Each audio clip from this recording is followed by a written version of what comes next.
Bueno, de nuevo muy buenos días. Es siempre una responsabilidad muy grande hablar después del doctor Pedro Páez, ¿no? Que habla con tanta claridad y muestra las cosas tal cual como son, ¿no? Descortina prácticamente el velo que cubre entre el sujeto de conocimiento y el objeto de conocimiento, ¿no? en un ejercicio epistemológico, ¿no? Bastante interesante. Así que, doctor Pedro Páez, qué responsabilidad hablar después de usted, ¿no? Muy bien, entonces lo que vamos a presentar, y ya aprovecho para agradecer no solamente la invitación para ayudar en la organización de este seminario, sino para compartir con ustedes algunas ideas, ¿no? Compartir con ustedes algunas informaciones sobre la energía en América Latina y el Caribe, y celebrar que este tipo de discusión se realiza en la academia, ¿no? O con la fuerte participación de la academia, ¿no? Es por eso que para nosotros es un placer estar aquí y también recibir a colegas, ¿no? De otros países. Aquí está con nosotros la doctora Leticia Campos, del Instituto de Investigaciones Económicas de la Universidad Nacional Autónoma de México, ¿no? Una de las principales referentes en la academia sobre la reflexión relacionada con el sector eléctrico mexicano y también con el sector energético en general de México. Así que, doctora, qué gusto verla aquí con nosotros también, ¿no? Muy bien, entonces, aquellos que tenemos más de 35 años, más de 40, más de 45 en realidad, ¿no? Durante las décadas de 1980 y 1990, fuimos invadidos prácticamente con un tipo de ideología en la que se resaltaba la sociedad de la información, la sociedad del conocimiento, ¿no? Muy bien, el conocimiento evidentemente es útil, ¿no? Y extremadamente útil para realizar las transformaciones en la naturaleza dentro de las actividades económicas, ¿no? Y darnos mejores condiciones de vida, ¿no? Y mejores condiciones tecnológicas y de eficiencia al sector productivo, ¿no? Entonces, realmente es extremadamente importante, pero, ¿no? Pero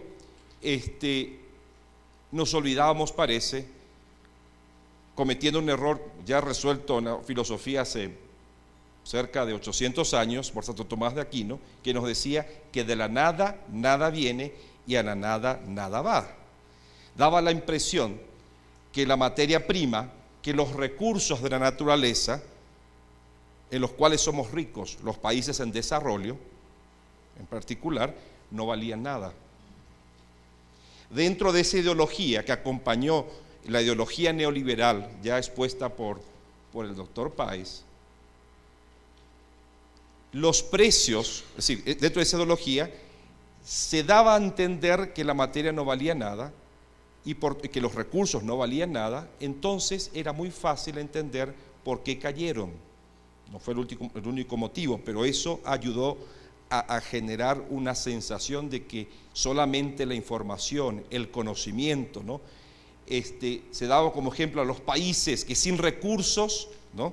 Que sin recursos naturales habían estado. Muy bien, son ejemplos realmente interesantes para estudiar, pero estábamos cayendo en una ideología, diríamos, del pragmatismo, del idealismo, donde la materia no valía nada, donde el recurso no valía nada, lo cual fue muy conveniente para generar utopías, como la que explicó aquí el doctor Pedro Páez, de la competencia perfecta, ¿no? En los mercados, ¿no? Pero ideologías en las que también solamente el conocimiento, por lo tanto las tecnologías, las licencias, ¿no? De aprovechamiento tecnológico para las industrias valía, ¿no? Eso fue muy conveniente también para hacer que los activos de nuestras utilities, ¿no? De nuestras empresas de energía cayeran durante un periodo en la que fueron privatizadas, ¿no? Bastante interesante, ¿no? Bastante conveniente ese tipo de ideología para desvalorizar, es decir, para reducir el valor real, ¿no? De las empresas de energía, comprarlas a precio, diríamos así, reducido, bueno, y después generar con esa visión predatoria solamente ganancias para un sector de la sociedad, ¿no? Generar crecimiento económico, sí, pero para un sector de la sociedad, y olvidarse del gran sector, o de todos los segmentos de una sociedad, ¿no? Entonces, esa ideología, felizmente, ¿no?, ha sido puesta en tela de juicio en los últimos 10 o 15 años, a pesar de que ya existían intelectuales que en las décadas de 1970, 80 y 1990 ya apuntaban los defectos, ¿no?, los pies de barro, ¿no?, de esa ideología. Y bueno, hoy día tenemos un espectro, ¿no?, en el que se discute la importancia que tienen los recursos naturales y los recursos de energía para el desarrollo de nuestros países, ¿no? Y no caer en ese cuento, ¿no?, de que exportando nuestra materia prima, ¿no?, nos vamos a volver ricos de manera sostenible, ¿no? Que estos recursos sirven para el desarrollo de la región. Entonces ahí tienen mucho que ver discusiones como la integración productiva a nivel de industrialización entre nuestros países y la utilización de nuestros recursos para el desarrollo de nuestros pueblos, ¿no?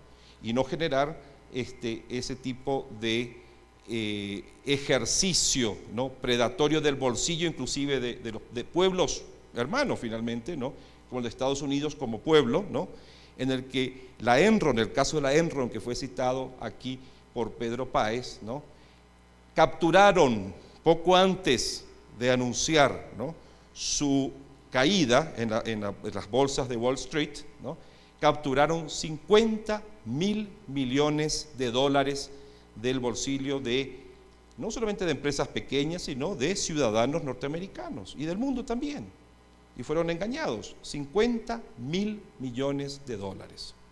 Ese es el rombo, el agujero financiero generado por ese tipo de ideología, del idealismo, ¿no?, donde se aprovechaba bastante esa ideología para hacer dinero para pocos. Claro que los ejecutivos de Enron salieron ricos y Enron pobre, así como el caso de los bancos que quiebran, banqueros ricos, bancos pobres, pueblo pobre, ¿no? Es una lógica bastante interesante y bastante crítica, ¿no? Bueno, entonces paso a mi presentación. Creo que tengo el control aquí, no del mercado, pero sí de la presentación. Para conocer entonces la Organización Latinoamericana y Caribeña de Energía, estamos cambiando de nombre, ¿no? Es una organización creada hace 40 años, ¿no?, y tiene el privilegio, ¿no?, y el honor, así como la Secretaría General de UNASUR, de tener como sede a la ciudad de Quito. Son los dos únicos organismos internacionales que tienen como sede la ciudad de Quito. Es decir, las agencias de Naciones Unidas aquí tienen una sucursal, vamos a decir así, ¿no? Tienen un grupo de gente que responde a Nueva York o a París, dependiendo del tipo de agencia, ¿no?, o a Ginebra, ¿no? Pero en el caso de OLADE tiene la sede en Quito como UNASUR. Está compuesta la organización por 27 países miembros, ¿no?, y un país participante que es Argelia, en el norte del África, ¿no?, y tiene como misión contribuir a la integración energética, al desarrollo energético sostenible, etcétera, ¿no?, mediante la cooperación entre los ministerios de energía de los Estados miembros, ¿no?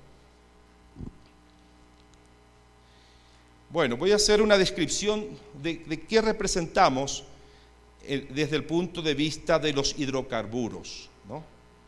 En la actualidad, año 2012, 2011, datos de 2011 en realidad, representamos en petróleo el 20% de las reservas probadas de petróleo, ¿no? Del 1.7 billones en realidad, ¿no?, trillones para los americanos, ¿no?, 1.7 billones de barriles, ¿no?, América Latina representa casi 340.000 millones de barriles de petróleo en cuanto a reservas. Pasamos a ser como región la segunda en el mundo, ¿no?, en cuanto a reservas de petróleo después del Medio Oriente. Es por eso, evidentemente, que América Latina tiene una importancia estratégica en un mundo que continuará adicto al petróleo en el área de energía, por lo menos en los próximos 30 o 50 años. Eso es innegable, ¿no? Por más que existan los biocombustibles, por más que exista la manera hoy día de aprovechar la energía eléctrica, ¿no?, para el transporte, ¿no?, el petróleo y el gas natural, ¿no?, y el carbón mineral continuarán siendo, ¿no?, diríamos así, en el vector que corresponde a la energía primaria, los combustibles más importantes, ¿no? Eso es innegable en los próximos 30 o 50 años. Después de eso, la energía nuclear. Es por eso que, ojo con el tema de las tecnologías nucleares. Dentro de 50 años, cuando ya exista menor cantidad de producción en petróleo, gas natural y carbón mineral, no exactamente en ese orden, ¿no?, la energía nuclear es la que se va a imponer para la producción de energía de base. Ustedes como ingenieros eléctricos saben muy bien lo que significa eso, ¿no? La energía eólica no puede sustituir, ¿no?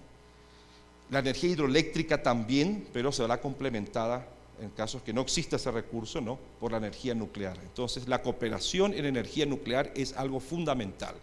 Quien detenga las tecnologías de transformación del combustible uranio a energía eléctrica dentro de 50 años va a tener la tecnología, ¿no?, y quienes tengan las reservas de uranio.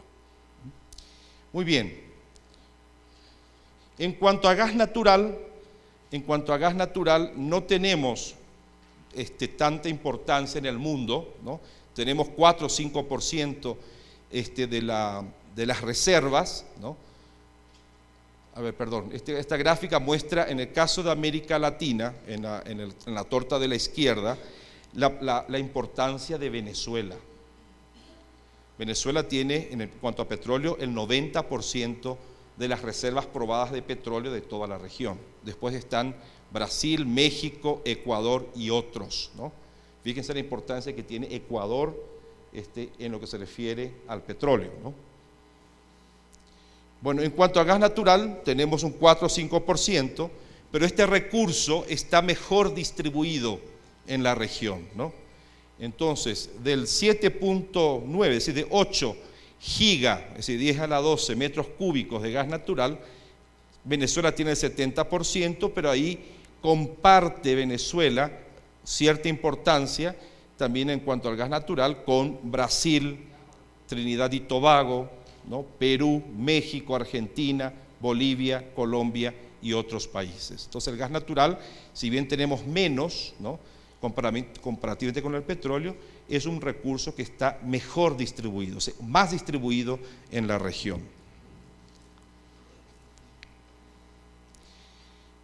Bueno, en cuanto a la matriz de oferta total de energía en el mundo, que tiene mucho que ver con la demanda, ¿no?, nosotros estamos con 6.000 millones de barriles equivalentes de petróleo de demanda, y ven ahí ustedes la importancia de petróleo y derivados, 40% en esa matriz, es decir, la cantidad, es decir, la participación del petróleo, ¿no?, en nuestro menú energético es de 40%, y eso continuará en los próximos años. Se podrá reducir un poco, pero su importancia continuará siendo grande en el menú energético, ¿no? Gas natural le sigue con 28%, y biomasa, donde ahí tenemos la biomasa para la producción de biocombustibles, pero también tenemos leña. Hay muchos países que todavía dependen de la leña, ¿no?, como la principal fuente de energía en las casas,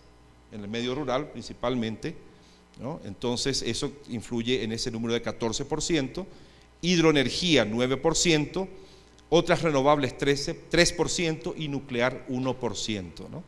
Fíjense la matriz en el mundo, los petróleos derivados muy importantes, pero casi comparten esa importancia con el carbón mineral, ¿no?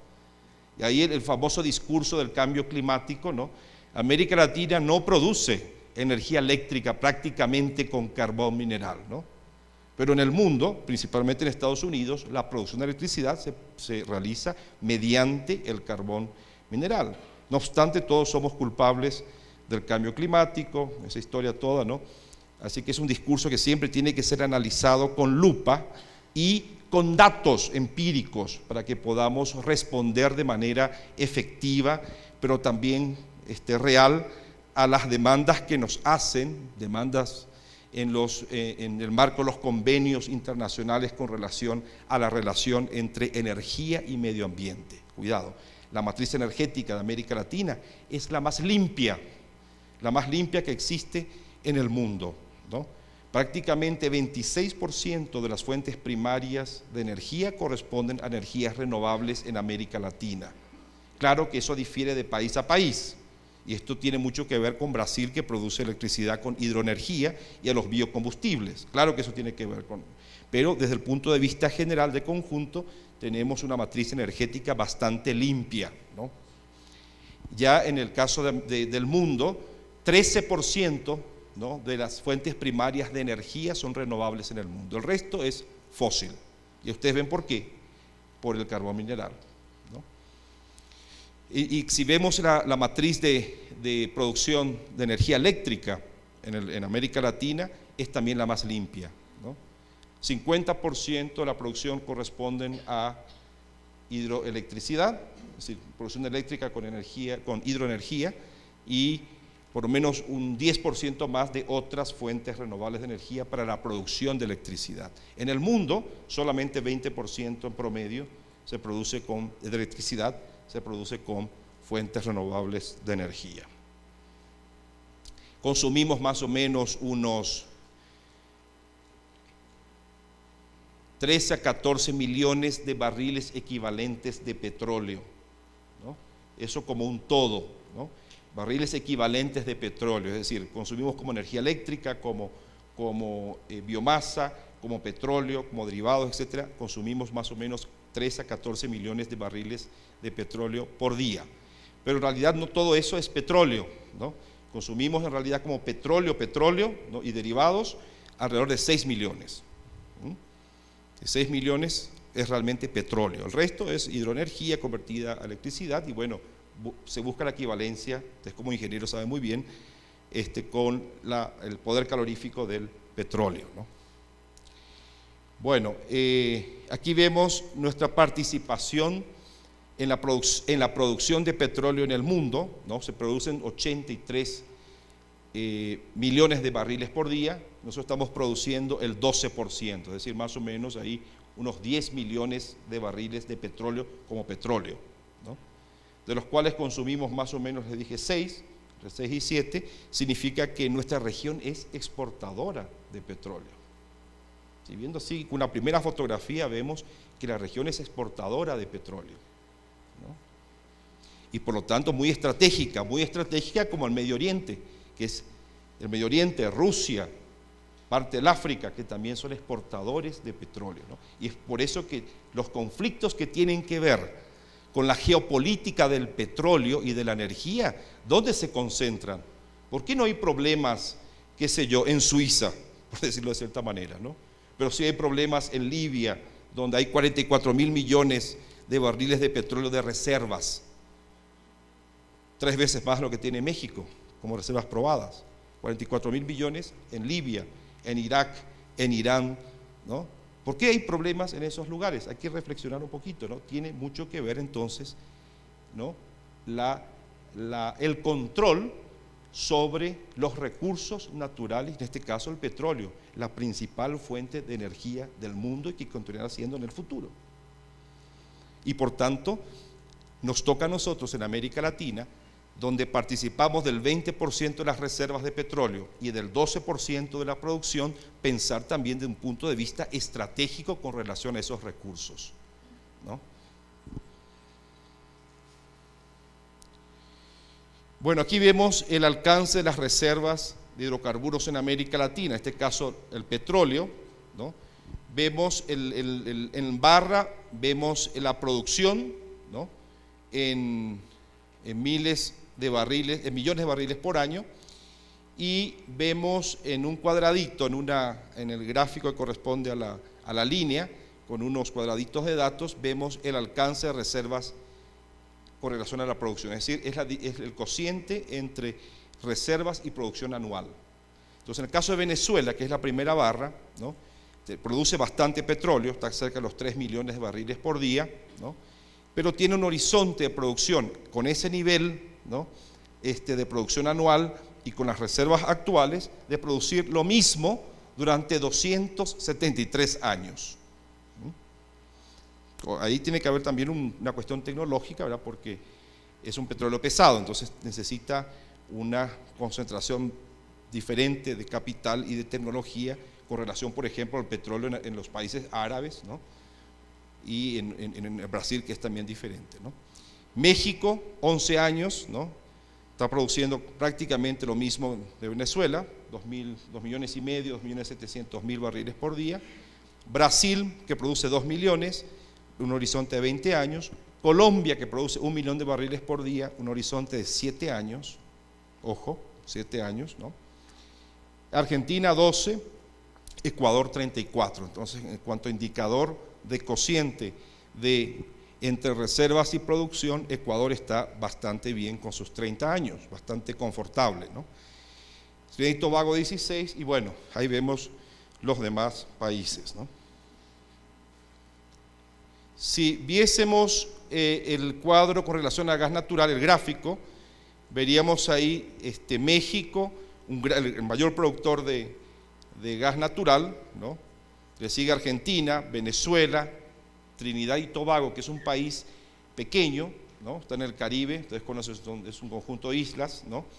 500.000 habitantes y produce prácticamente la cantidad de gas natural de Argentina, que tiene más de 40 millones de habitantes, ¿no? ¿Qué hace Trinidad y Tobago con su gas natural? ¿No? Son islas que están encima de yacimientos, está flotando sobre el gas natural del Caribe, ¿no? Trinidad y Tobago, ¿no? ¿Qué hacen con el gas natural? Lo transforman, ¿no? A GNL, hacen la licuefacción del gas natural, que está en estado gaseoso, en la presión normal, condiciones normales de presión y temperatura, ¿no? Lo licuan, ¿no? Reducen el volumen en casi 1000 veces, entre 600 a 1000 veces, ¿no? A bajas temperaturas, ¿no? Y exportan entonces el gas natural como líquido prácticamente, ¿no? O exportan fertilizantes, ¿no? El gas natural es la fuente de hidrógeno más barata que existe. El gas natural es principalmente metano, ¿no? CH4, ¿no? Y etano, ¿no? Entonces ahí la cantidad de hidrógeno por átomo de carbono es una relación bastante favorable, entonces se convierte en la fuente más barata, más económica para obtener hidrógeno, ¿no? Y el hidrógeno, fíjense, cuando se hablaba de la economía de hidrógeno, en realidad nos estaba saliendo mucho de la economía de los hidrocarburos. Ahora, el hidrógeno sirve para fijar el elemento más abundante en el aire, que es el nitrógeno. El oxígeno 20%, el nitrógeno 70%. Entonces, para fijar el nitrógeno que necesitan las plantas, que muy pocas pueden obtener ese nitrógeno del aire, ¿no? Entonces, se utiliza para los fertilizantes nitrogenados, urea, etcétera, ¿no? Entonces, el Trinidad y Tobago es un gran exportador de fertilizantes nitrogenados, ¿no? Y de gas natural líquido, ¿no? Bueno, Brasil está allí también como una economía creciente en lo que se refiere al consumo de gas natural, Perú, Bolivia, etcétera, ¿no? Ahí ven Venezuela, que produce poco gas natural para la cantidad de reservas, tiene entonces un horizonte de 126 años para la producción de gas natural, ¿no?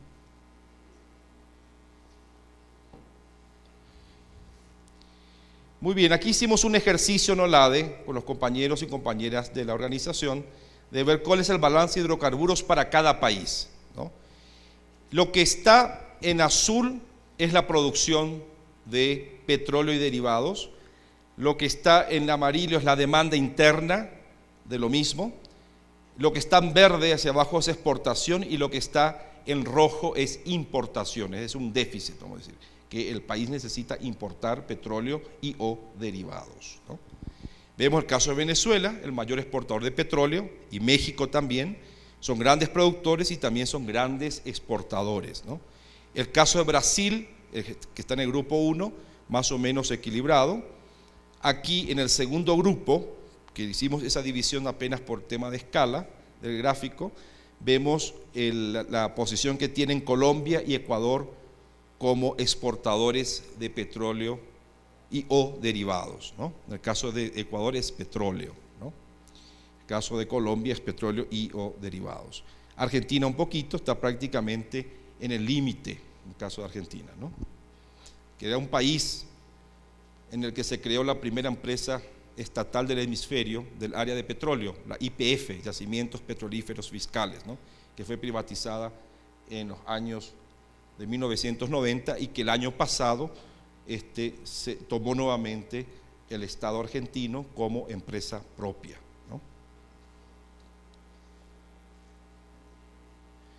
Aquí vemos el caso de los países del Caribe y Perú, bueno, que son países importadores, ¿no? Caso Cuba, República Dominicana. Aquí está el ministro de la embajada. Buenos días, ministro, ¿cómo está? Perú, importador. Trinidad y Tobago, bueno, está ahí como exportador de petróleo. Bueno, y los demás países en el grupo 4, ¿no? Si hacemos el mismo ejercicio con el gas natural, tenemos también los siguientes grupos, ¿no? El primero, donde vemos a Trinidad y Tobago como el gran exportador de gas natural, ¿no? Y lo hace como gas natural líquido, ¿no? En el segundo grupo, el gran exportador es Bolivia, ¿no? Y Bolivia, que exporta su gas natural principalmente a dos países, no únicamente en realidad a dos países, que es el caso de Brasil y de Argentina, ¿no? Muy bien, y el tercer grupo vemos Chile, República Dominicana, ¿no? Chile, que importa petróleo, importa gas natural líquido también, y República Dominicana, que también es una isla del Caribe, ¿no? Está importando gas natural líquido para producción de energía eléctrica, ¿no? De manera más eficiente, más limpia, porque antes lo hacía con fuel oil, lo hacía con diésel, hoy día lo está haciendo con gas natural. Entonces hay un cambio importante en su matriz de producción eléctrica, ¿no?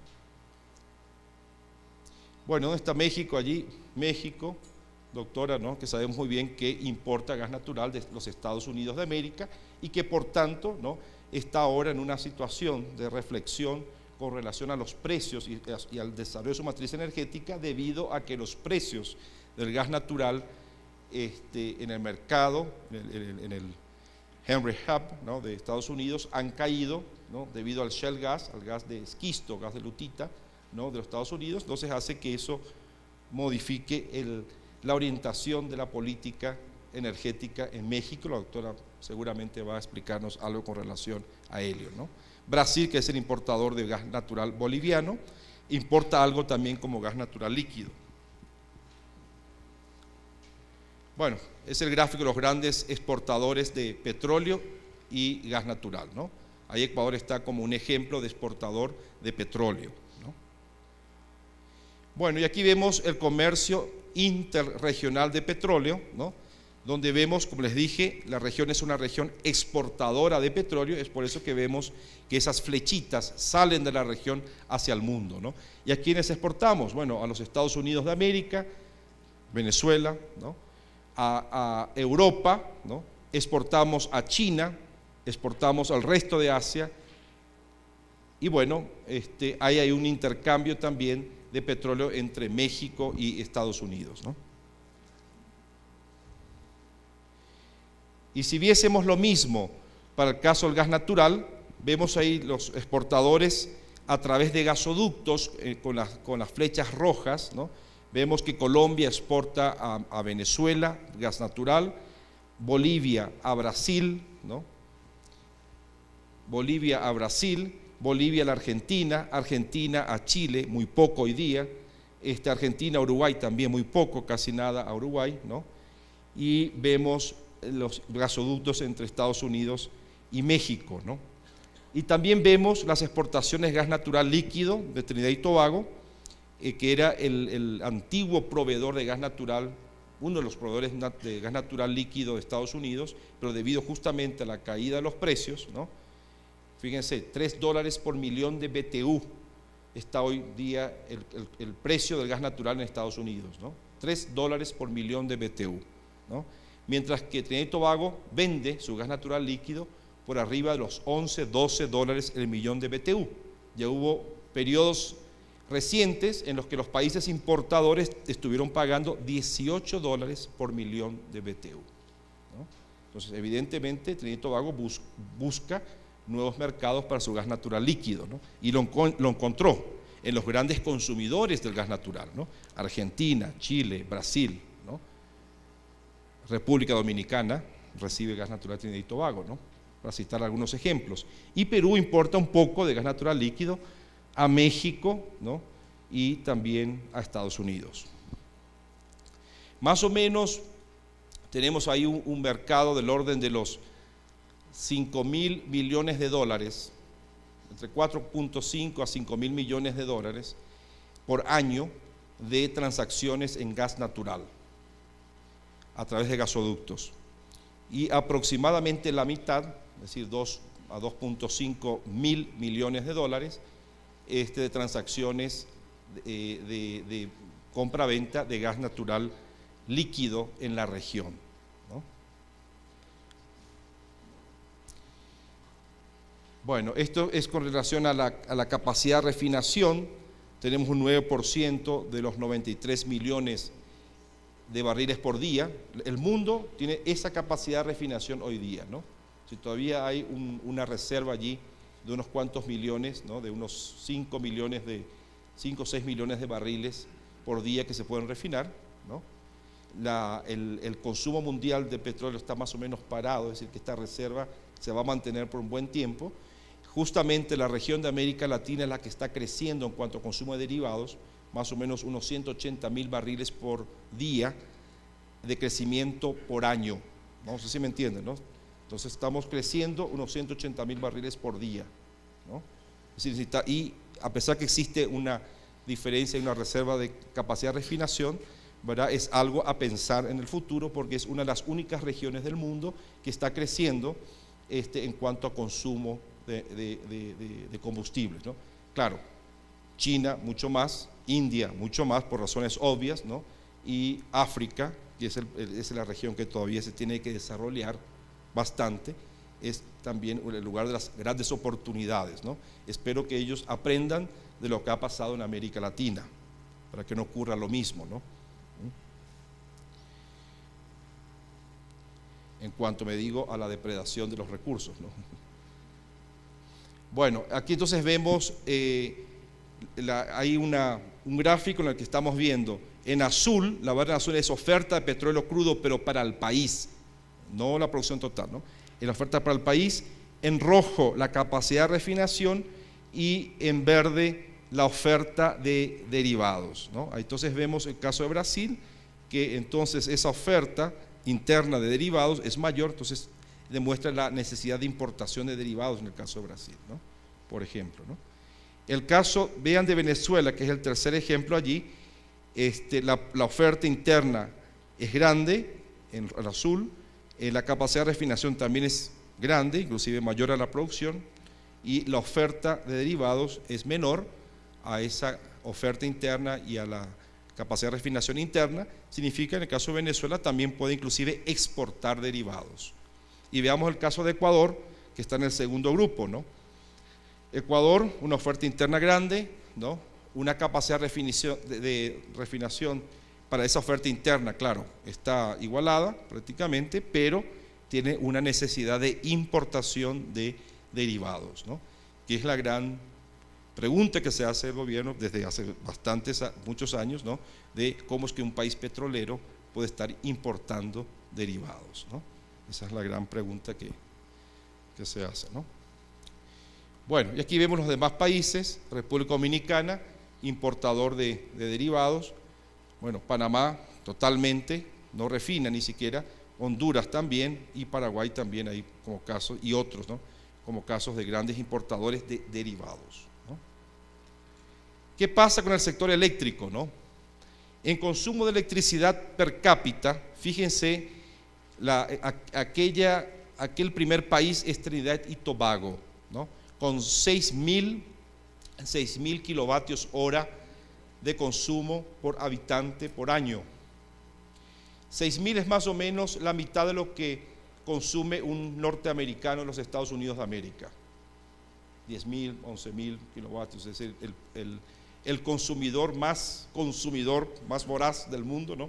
Consume más o menos unos 10.000 a 11.000 kilovatios hora por habitante por año, ¿no? Trinidad y Tobago más o menos la mitad. Y les dije, en el caso de Trinidad y Tobago, además de la población pequeña, ¿qué pasa? Que tienen una gran producción industrial para convertir ese gas natural gaseoso en gas natural líquido y bueno, en convertir también el hidrógeno en amoníaco, en urea, bueno, en fin, en fertilizantes nitrogenados, ¿no?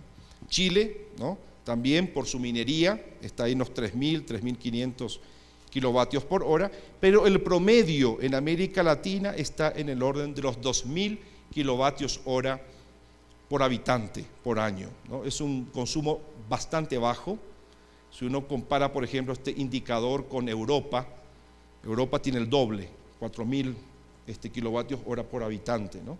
Es decir, que allí hay esto muestra que existe en principio una posibilidad de extender bastante el consumo el uso de la energía eléctrica, pero no es consumo, usted sabe bien por las leyes de la termodinámica que la energía eléctrica se transforma en realidad, ¿no?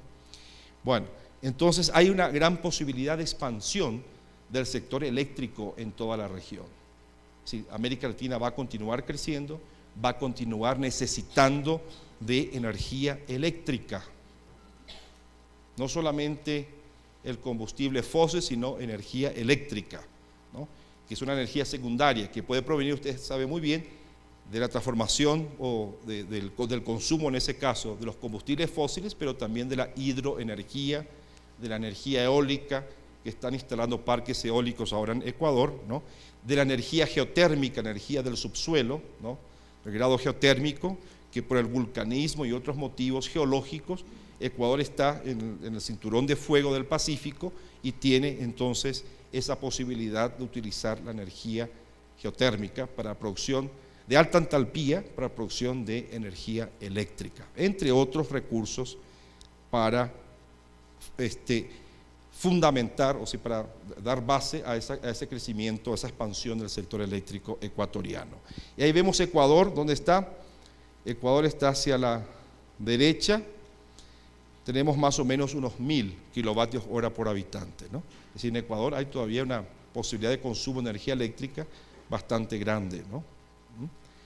Pero eso también tiene mucho que ver con el tipo de matriz que existe aquí en Ecuador, las condiciones de clima de Ecuador, ¿no? Por ejemplo, el habitante de Quito consume poca energía eléctrica, es prácticamente para iluminación, porque cocina con gas licuado bastante económico, ¿no? En las casas, ¿no? Entonces, solamente es iluminación, refrigeración un poco, que no hace falta tanto. Una nevera aquí no tiene el mismo consumo que una nevera en Guayaquil, ¿no? Entonces, ustedes pueden imaginarse por qué de ese consumo relativamente bajo en la región, ¿no? Bueno, y ahí los países más industrializados, ¿no? Venezuela, Argentina, Uruguay, por otros motivos, Brasil, ¿no? Surinam, ¿no? Tiene un consumo bastante, México, un consumo bastante alto de energía eléctrica, ¿no? Barbados no es un país industrializado, pero ustedes saben que allí, en el caso de Barbados, recibe los turistas, ¿no? Prácticamente la población se duplica de la isla. Entonces, en realidad el consumo no es del habitante. Entonces, al dividir por el habitante, tenemos ahí un consumo aparente, ¿no? Bueno, aquí vemos los países, el consumo de electricidad o el uso de electricidad por país y por sector de consumo. El color rojo está la industria y en color verde está el residencial, ¿no? Ustedes ven ahí que los países en general, los más industrializados, el consumo industrial es elevadísimo: Brasil, México, ¿no? Argentina, Venezuela, ¿no? Y el consumo residencial no tanto, ¿no? Es menor en estos países. Hay otros países donde está equilibrado, el caso de Colombia, Perú, Costa Rica. El consumo residencial es más importante por razones obvias, no es un país con grandes industrias, ¿no? Ecuador está más o menos equilibrado, ¿no? Cuba, bastante parecido al de Ecuador.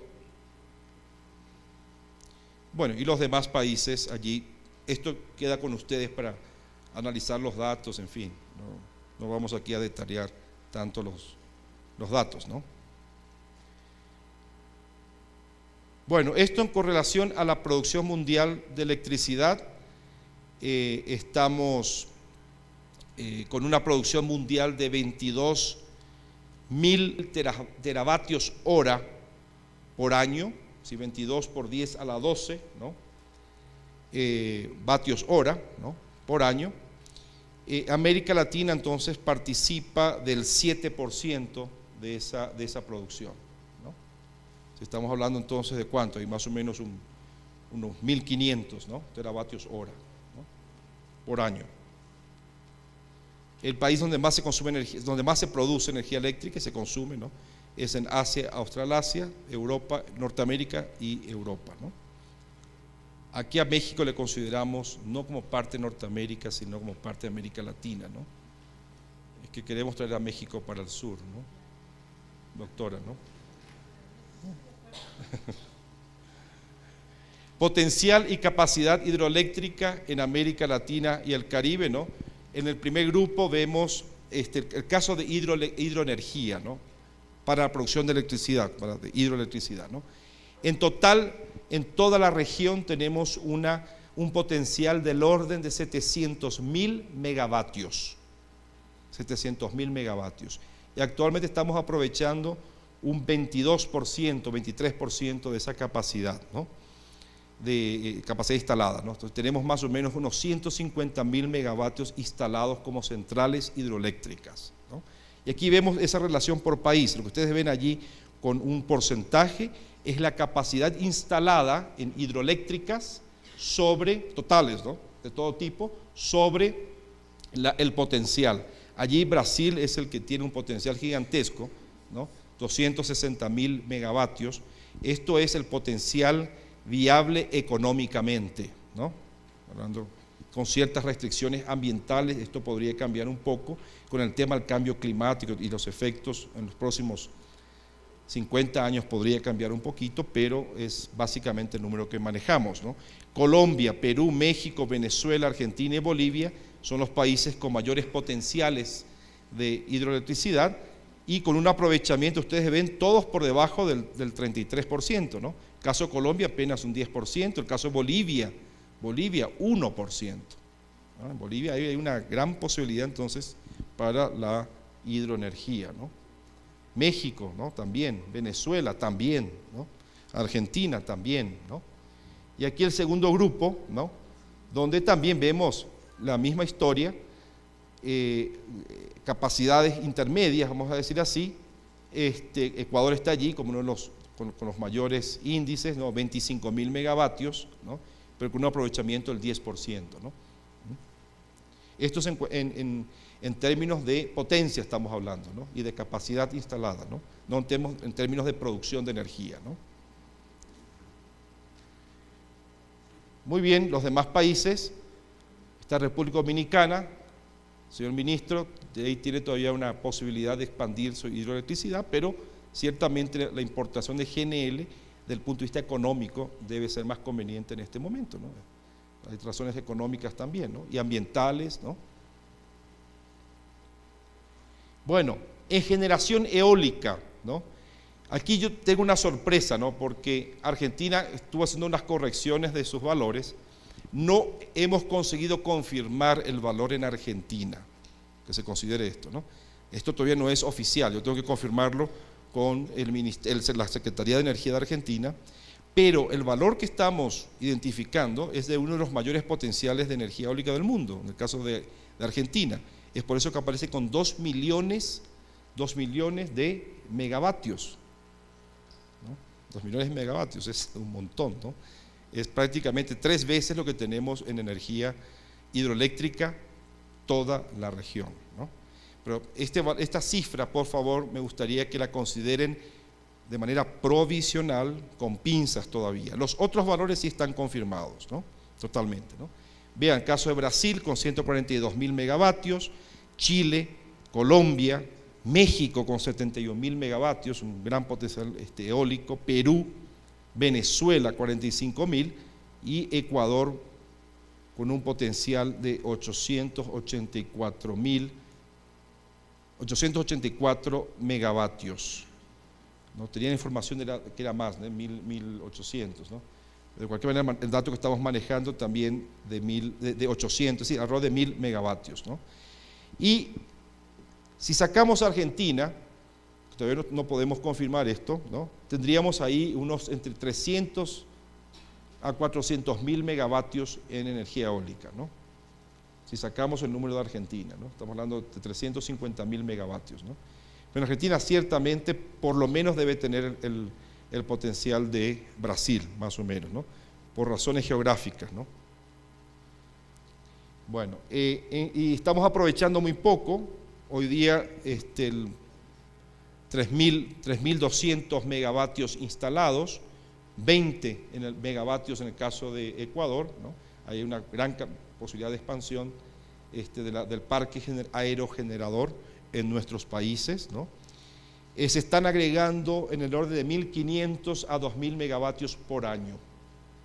Es el centro de transformación a electricidad que más va a crecer en porcentajes en los próximos 10 o 15 años por lo menos. En porcentaje, ¿no? Bueno, generación geotérmica, ahí tenemos el valor de 35.000 megavatios, más o menos un 4% estamos utilizando, y ahí vemos los países que tienen mayor potencial, comenzando por México, ¿no? Nicaragua, Guatemala, Colombia, Chile, Costa Rica, Bolivia, Argentina, Ecuador, ¿no? Y bueno, también algo, Perú, ¿no? Estos valores de la región andina los pudimos confirmar en los últimos meses, debido a que conjuntamente con IRENA, que es la Agencia Internacional de Energías Renovables, con sede en Abu Dhabi, ¿no? Hemos trabajado en conjunto, inclusive aquí con un consultor ecuatoriano, para definir los potenciales en la región andina, ¿no? Bueno, en cuanto a capacidad instalada, por razones obvias de población y consumo, ¿no? Total, es Brasil, con 120.000 megavatios instalados, ¿no? De los cuales 80.000 corresponden a centrales hidroeléctricas, ¿no? Lo demás es turbogás, turbovapor y nuclear un poco, ¿no? México, bastante térmico su parque generador, ¿no? Con 60.000 megavatios instalados. Argentina, hay una distribución un poco más homogénea entre turbogás, turbovapor, pero también es predominantemente térmico y algo de hidroelectricidad. Venezuela, un país petrolero, fíjense el modelo, ¿no? Una capacidad instalada bastante elevada de centrales hidroeléctricas, ¿no? Esto se debe a Guri, ¿no? Que es una central que construyeron con los petrodólares, ¿no? De 10.000 megavatios, ¿no? Colombia, hidro. Paraguay, totalmente hidro, ¿no? Perú, ¿no? Hidro, pero también térmico. Cuba, térmico. República Dominicana con algo de hidro, pero mayormente térmico, ¿no? Hoy día ya aparecen los de gas natural, ¿no? En verde y en rojo. Ecuador, ahí es predominantemente térmico, pero más o menos equilibrado con hidro, ¿no? Pero la idea es cambiar esa matriz, ¿no? Costa Rica es hidro, Uruguay hidro, prácticamente, Guatemala distribuido, Panamá hidro, también predominantemente, ¿no? Trinidad y Tobago térmico, ¿no? Bueno, aquí está del lado izquierdo la matriz de insumos para la generación de electricidad. Ustedes ven el pedazo del anillo en realidad, que está en color azul claro, es hidroenergía, ¿no? Esa hidroenergía, 32% de la cantidad de energía primaria que ingresa a las centrales de transformación eléctrica, se producen en 50% de producción de energía eléctrica, ¿no? Sí, ustedes saben muy bien que en ese sentido las hidroeléctricas tienen una alta eficiencia como centro de transformación de energía mecánica a energía eléctrica, ¿no? Y que existen limitaciones termodinámicas para la transformación de la fuente primaria combustible fósil, ¿no? A energía eléctrica. Hay limitaciones ahí termodinámicas, ¿no?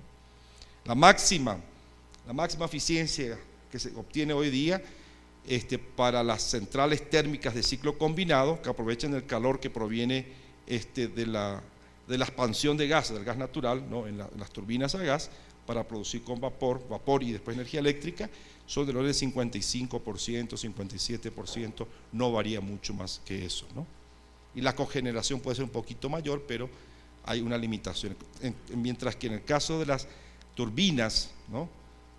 Para producción de hidroelectricidad, son lo que se dice en el ramo de la ingeniería, las Ferrari, ¿no? Son las Ferrari en producción de electricidad, ¿no? Entonces ustedes como ingenieros saben bastante bien ese tema, ¿no? Y la nuclear también, bueno, la nuclear entra ahí con 4%, produce 2%, gas natural 30%, produce el 26%, petróleo derivados con 18%, produce el 12% de electricidad, ¿no? Bueno, y aquí está la estructura de generación en toda la región. Los países hidro, ¿no? Son esos que están del lado izquierdo: Paraguay, Colombia, Venezuela, Brasil, Belice, Uruguay, Perú, Guatemala. Y después los países más térmicos en cuanto a generación de electricidad: Surinam, Guyana, Grenada, Barbados, Cuba, Jamaica, México, Nicaragua, República Dominicana, ¿no? Esto en cuanto a generación. Costa Rica no me cierra esa división, ¿no? Pero los demás sí, ¿no? Bueno, interconexiones eléctricas hoy día se producen en el orden de más o menos 70 megavatios de intercambios entre los países de América Central y Guatemala con México, ¿no? Hoy día se está por inaugurar la CIEPAC, que es una línea de transmisión de 300 megavatios, ¿no? de capacidad para transporte de energía eléctrica, ¿no? Y va a permitir entonces, es una sola línea, va a permitir entonces el mayor intercambio de electricidad en América Central, ¿no? Es decir, va a poder triplicar prácticamente ese intercambio, ¿no?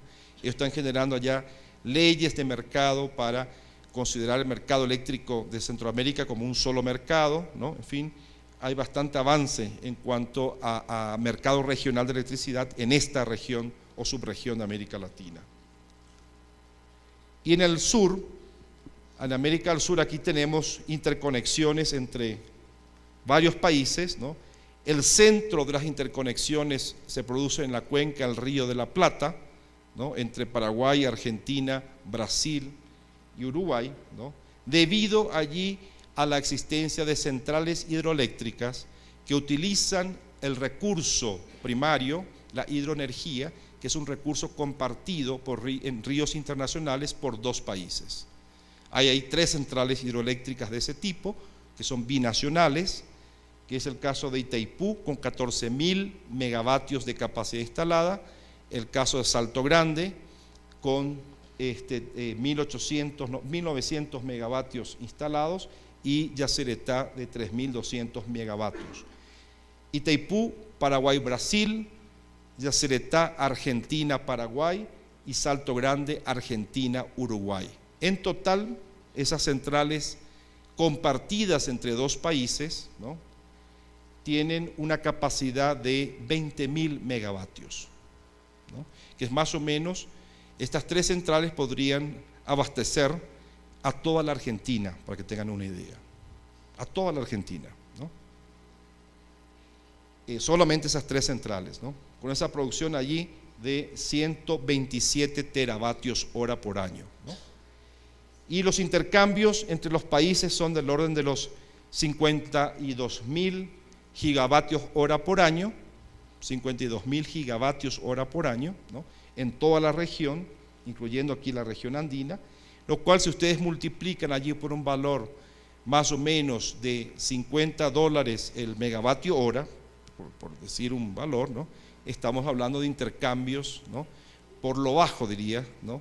De 2.5 mil millones de dólares al año, ¿no? Menos que en el caso de gas natural. ¿Se acuerdan que habíamos hablado de 5.000 a 7.500 millones? Estamos hablando aquí de intercambios del orden de 2.5 mil millones, ¿no?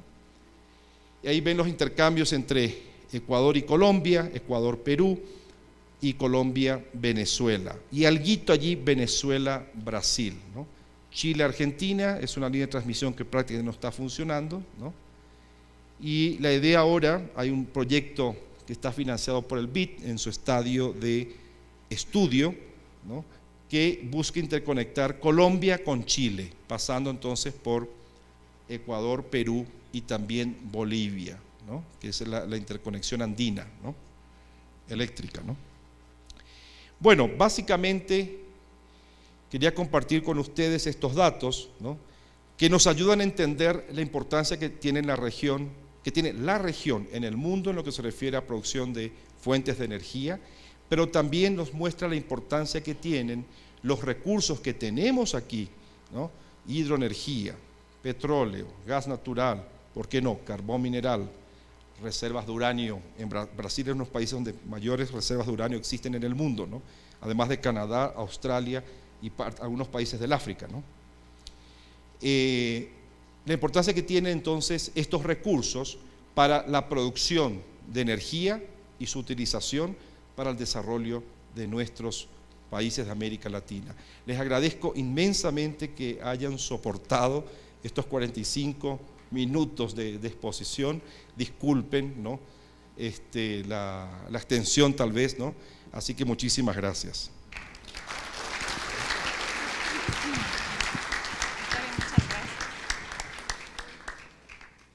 Agradecemos por la intervención del ingeniero Dr.